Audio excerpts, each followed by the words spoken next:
O poder do Evangelho quebra as barreiras sociais. João, capítulo 4, versículo 1. E quando o Senhor entendeu que os fariseus tinham ouvido que Jesus fazia e batizava mais discípulos do que João, ainda que Jesus mesmo não batizava, mas os seus discípulos, deixou a Judéia e foi outra vez para a Galiléia. E era-lhe necessário passar por Samaria. Foi, pois, a uma cidade de Samaria chamada Sicar, junto da herdade de Jacó, que Jacó tinha dado a seu filho José. E estava ali a fonte de Jacó. Jesus, pois, cansado do caminho, assentou-se assim junto da fonte. Era isto quase a hora sexta. Veio uma mulher de Samaria tirar água. Disse-lhe Jesus: dá-me de beber, porque os seus discípulos tinham ido à cidade comprar comida. Disse-lhe, pois, a mulher samaritana: como sendo tu, judeu, me pedes de beber a mim, que sou mulher samaritana? Porque os judeus não se comunicavam com os samaritanos. Jesus respondeu e disse-lhe: se tu conheceras o dom de Deus, e quem é que te diz, dá-me de beber, tu lhe pedirias e ele daria água viva. Disse-lhe a mulher: Senhor, tu não tens com quem atirar, e o poço é fundo. Onde, pois, tem a água viva? És tu maior do que o nosso pai Jacó, que nos deu o poço, bebendo ele próprio dele, e os seus filhos e o seu gado? Jesus respondeu e disse-lhe: qualquer que beber desta água tornará a ter sede, mas aquele que beber da água que eu lhe der nunca terá sede, porque a água que eu lhe der se fará nele uma fonte de água que salte para a vida eterna. Disse-lhe a mulher: Senhor, dá-me dessa água, para que não mais tenha sede e não venha aqui tirá-la. Disse-lhe Jesus: vai, chama o teu marido e vem cá. A mulher respondeu e disse: não tenho marido. Disse-lhe Jesus: disseste bem, não tenho marido, porque tiveste 5 maridos, e o que agora tens não é teu marido. Isto disseste com verdade. Disse-lhe a mulher: Senhor, vejo que és profeta. Nossos pais adoraram neste monte, e vós dizeis que é em Jerusalém o lugar onde se deve adorar. Disse-lhe Jesus: mulher, crê-me, que a hora vem em que nem neste monte, nem em Jerusalém adorareis o Pai. Vós adorais o que não sabeis, nós adoremos o que sabemos, porque a salvação vem dos judeus. Mas a hora vem, e é agora, em que os verdadeiros adoradores adorarão o Pai em espírito e em verdade, porque o Pai procura a tais que assim o adorem. Deus é espírito, e importa que os que o adoram, adorem em espírito e em verdade. A mulher disse-lhe: eu sei que o Messias, que se chama Cristo, vem. Quando ele vier, nos anunciará tudo. Jesus disse-lhe: eu sou eu que falo contigo. E nisto vieram os seus discípulos, e maravilharam-se de que estivesse falando com uma mulher. Todavia, nenhum lhe disse: que perguntas? Ou, por que falas com ela? Deixou, pois, a mulher o seu cântaro, e foi à cidade, e disse àqueles homens: vinde, vede um homem que me disse tudo quanto tenho feito. Porventura não é esse o Cristo? Saíram, pois, da cidade e foram ter com ele. João capítulo 4, versículo 1 até o 30. O texto diz que Jesus, em sua viagem para a Galiléia, sente a necessidade de passar por Samaria. Ao chegar ao pé do Monte Ebal, em uma das populações de samaritanos, em Sicar, onde estava o famoso poço do patriarca Jacó, Jesus então se assenta para beber água e descansar. Samaria fazia parte do reino do norte de Israel. Depois que caiu nas mãos dos assírios, a população terminou se misturando com os pagãos e levada para lá. Mais tarde, o rei judeu João Hircano destruiu o templo samaritano erguido no Monte Gerizim. Por isso, apesar de seu passado comum, a inimizade entre judeus e samaritanos era centenária. Mas mesmo assim, Jesus não tem nenhum receio de parar em Sicar para descansar de sua viagem e saciar a sua sede no famoso poço do patriarca Jacó. Ali então começa um dos diálogos mais maravilhosos dos evangelhos, o encontro entre dois anseios simbolizados na água, que se cumprirão, o anseio divino de salvar os homens e o anseio de Deus que nele há. Nesse encontro de Jesus com aquela mulher samaritana, a força do Evangelho foi capaz de quebrar barreiras e preconceitos, quase que intransponíveis para aquela época. E hoje eu gostaria de falar sobre 3 barreiras e preconceitos que ali foram quebrados pelo Evangelho. A primeira barreira, a barreira do machismo. As condições vulneráveis que as mulheres eram submetidas nos tempos de Jesus são visíveis nos escritos sinóticos e no Evangelho joanino. Um exemplo é que relata João sobre a admiração dos discípulos quando retornam da cidade e encontram Jesus falando com a mulher. A atitude dos discípulos reflete o desprezo dos judeus pelos samaritanos, sobretudo a atitude machista com relação às mulheres. Quando elas se encontravam em ambientes públicos, passavam desapercebidas e as regras de decoro proibiam um homem de se encontrar sozinho com uma mulher. Devia-se evitar olhar para uma mulher casada e até mesmo cumprimentá-la.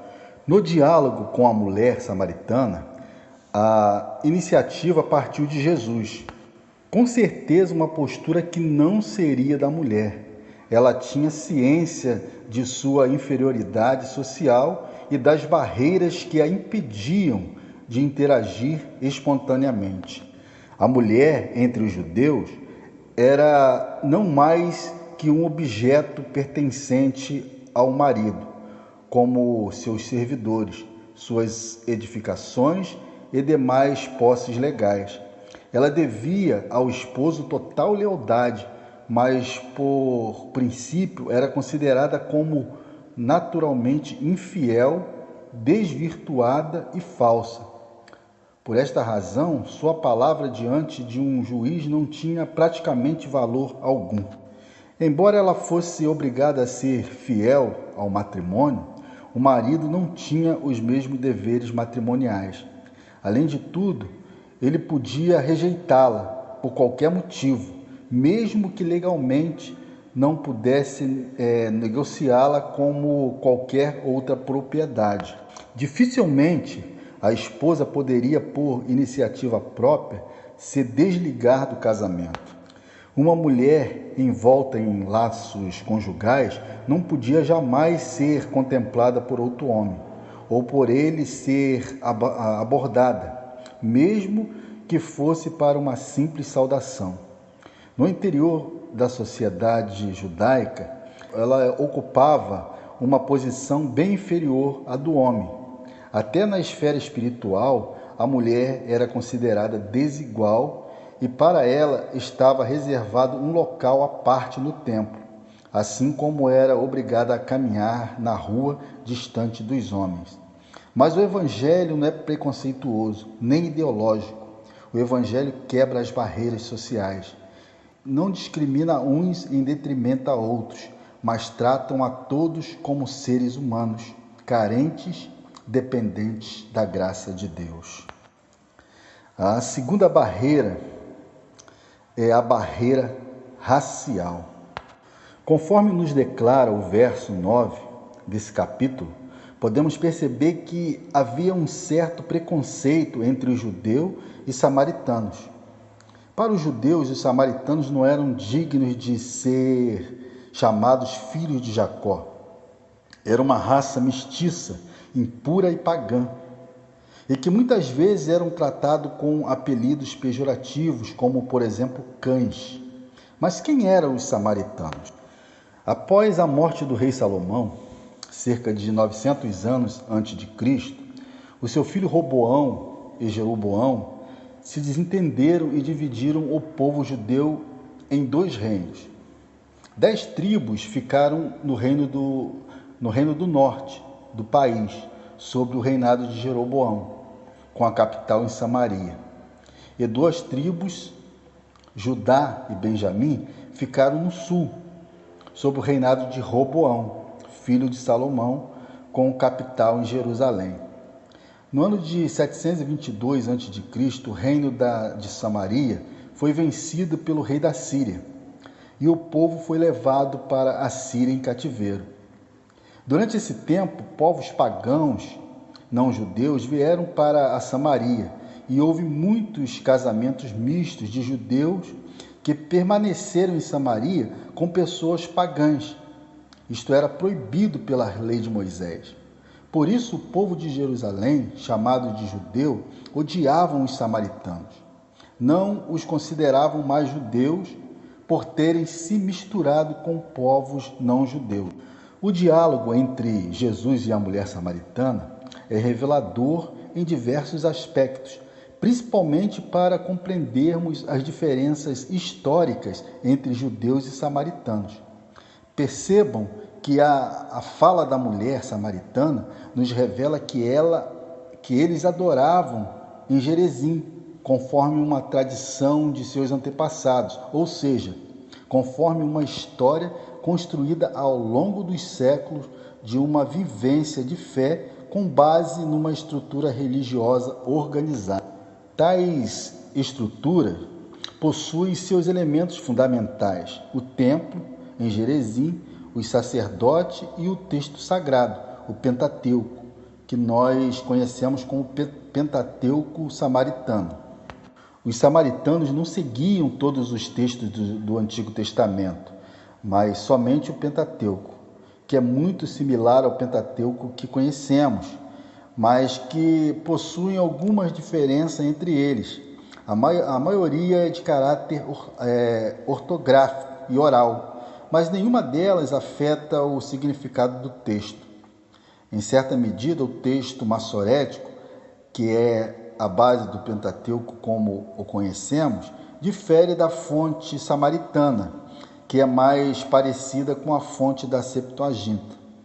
No fim, as diferenças não são dignas de serem consideradas como relevantes para a divisão entre os povos, visto que se resumem basicamente à mudança de termos para melhor compreensão à interpretação de textos paralelos, dando primazia ao texto de Deuteronômio como base e o acréscimo de referência ao Monte Gerizim, fundamentado na sua visão teológica. A divisão entre os samaritanos e os judeus se tornou irreconciliável, mas a história tratou de fazer com que Jesus de Nazaré se tornasse aquele que colocou por terra a divisão entre os povos, pois nele não há acepção de pessoas. Temos visto hoje essa questão de racismo permeando o nosso país de uma forma assustadora, até mesmo no meio daqueles que deveriam repudiar todo tipo de preconceito contra a pessoa humana, pois o cerne do Evangelho é o amor fraternal e não a segregação. Que possamos voltar ao Evangelho genuíno, o Evangelho que Cristo nos ensinou através da sua maneira de viver e de tratar as pessoas. A terceira barreira é a barreira da religião. A cultura e a religião judaica separavam e diferenciavam a esfera do sagrado do profano, o puro do impuro, criando um sistema religioso que definia as modalidades de relação entre os dois campos através de mediações. O Templo de Jerusalém, lugar da presença da divindade, lugar das oferendas, dos sacrifícios rituais, do estudo, das peregrinações e das orações, lugar do encontro entre Deus e o ser humano, lugar onde morava a Shekinah. Esta casa de Deus, no seu interno, definia fortemente os espaços que consentia a proximidade ao sagrado em diversa intensidade. O Santo dos Santos separava o divino do resto do santuário. Havia criado um sistema que separava fortemente o gentio dos israelitas, as mulheres dos homens, o povo dos sacerdotes. Deus de uma humanidade necessitada de perdão e reconciliação. A aproximação com o divino necessitava de uma mediação, papel desenvolvido pela classe sacerdotal. O encontro de Jesus com a mulher samaritana provoca uma reflexão profunda sobre esta realidade. A samaritana, como mulher, não podia ser aproximada em público por um rabi. Era impura, pois era uma etnia que misturou-se, era herética, cismática. Os samaritanos haviam construído um templo sobre o Monte Gerizim. O diálogo a leva a reconhecer Jesus como judeu, maior que o nosso pai Jacó, Senhor que faz prodígios, profeta, Messias escatológico, enviado do Pai, Salvador do mundo. Encontramos, porém, o centro do diálogo nos versos 4, 19 e 24. Em continuidade com os profetas, Jesus indica a superioridade do culto espiritual sobre o ritual. O Espírito Santo conduz a verdade à participação da vida de Deus. O verdadeiro culto vem de Deus, não do ser humano necessitado de purificação.